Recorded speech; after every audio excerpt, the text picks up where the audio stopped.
मैं आज आपको एक ऐसे शख्स की कहानी सुनाने जा रहा हूँ जो अपनी ज़िंदगी में हार कर भी नहीं हारा।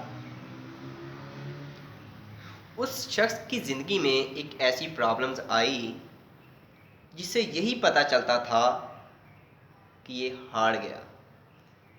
और उस टाइम उसकी आंखें जो देख रही थीं, कान जो सुन रहे थे और माइंड में जो चल रहा था, इससे यही पता चलता था कि वो बाहर की दुनिया से हार चुका है। और उसने खुद से कमिटमेंट किया कि हाँ, मैं बाहर की दुनिया से हार चुका हूँ, लेकिन अभी भी मैं अपनी अंदर की दुनिया से नहीं हारा। ये कहानी है 1938 की एक कैडली नाम के शख्स की, जो कि हंगेरियन आर्मी में था। वो शख्स उस कंट्री का सबसे बेस्ट पिस्टल शूटर था और उस कंट्री में जितनी भी नेशनल चैंपियनशिप हुई थी उनको वो जीत चुका था। सबको ऑलमोस्ट कंफर्म था कि 1940s में जो ओलंपिक्स होने वाले हैं उसमें गोल्ड मेडल कैडली को ही मिलेगा। उसने सालों से ट्रेनिंग करी थी।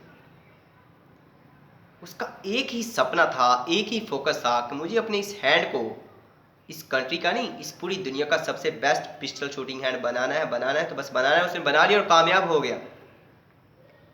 सिर्फ 2 साल का फर्क था।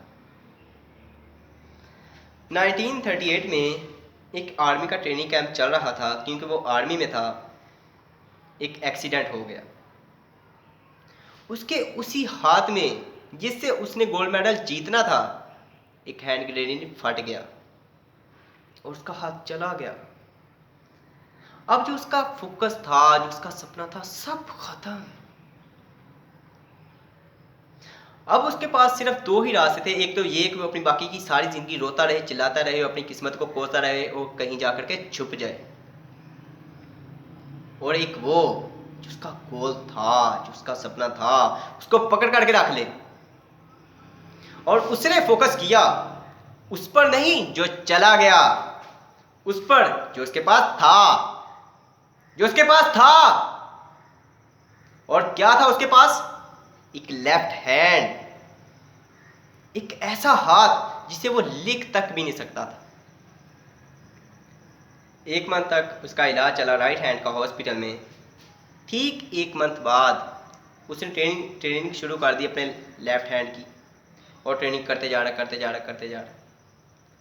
ट्रेनिंग के 1 साल बाद 1939 में वो वापस आया। नेशनल चैंपियनशिप हो रही थी वहीं पे हंगरी में और बहुत से बेस्ट पिस्टल शूटर आए हुए थे। उन्होंने जाकर के उसे कांग्रेचुलेट किया और कहा, यार देखो, ये होता है जज्बा, ये होती है स्पोर्ट्स की रिस्पेक्ट, कि इतना सब कुछ हो जाने के बावजूद भी तुम आए हो हमें देखने के लिए और हमारा हौसला बढ़ाने के लिए। किसी को नहीं पता था वो 1 साल से ट्रेनिंग कर रहा है अपने लेफ्ट हैंड की। और उसने जवाब दिया, मैं यहां तुम्हें देखने के लिए नहीं आया, तुम्हारा हौसला बढ़ाने के लिए नहीं आया, तुम्हारे साथ कंपीट करने आया हूं, तुम्हारे साथ लड़ने आया हूं, तैयार हो जाओ। कंपटीशन हुआ। वहां पर जितने भी बेस्ट पिस्टल शूटर थे वो कंपीट कर रहे थे अपने बेस्ट हैंड से, और ये कंपीट कर रहा था अपने ओनली हैंड से। और कौन जीता? The man with only hand, कैडली जीत गया। लेकिन उसका गोल क्लियर था कि मुझे अपने इस हैंड को इस कंट्री का नहीं, इस पूरी दुनिया का सबसे बेस्ट पिस्टल शूटिंग हैंड बनाना तो बस बनाना है।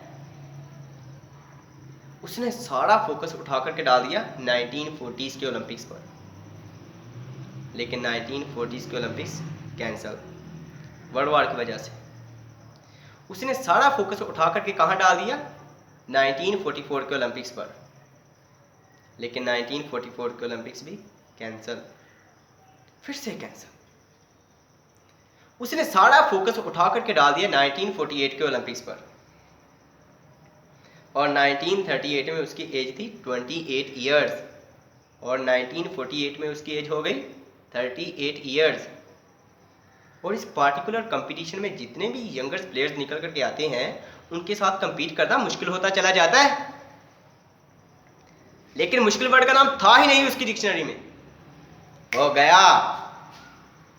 और पूरी दुनिया के बेस्ट पिस्टल शूटर आए हुए थे जो कंपीट कर रहे थे अपने बेस्ट हैंड से, और ये कंपीट कर रहा था अपने ओनली हैंड से। और कौन जीता? The man with only hand, कैरली जीत गया। बना लिया उसने अपने इस हैंड को पूरी दुनिया का सबसे बेस्ट पिस्टल शूटिंग हैंड।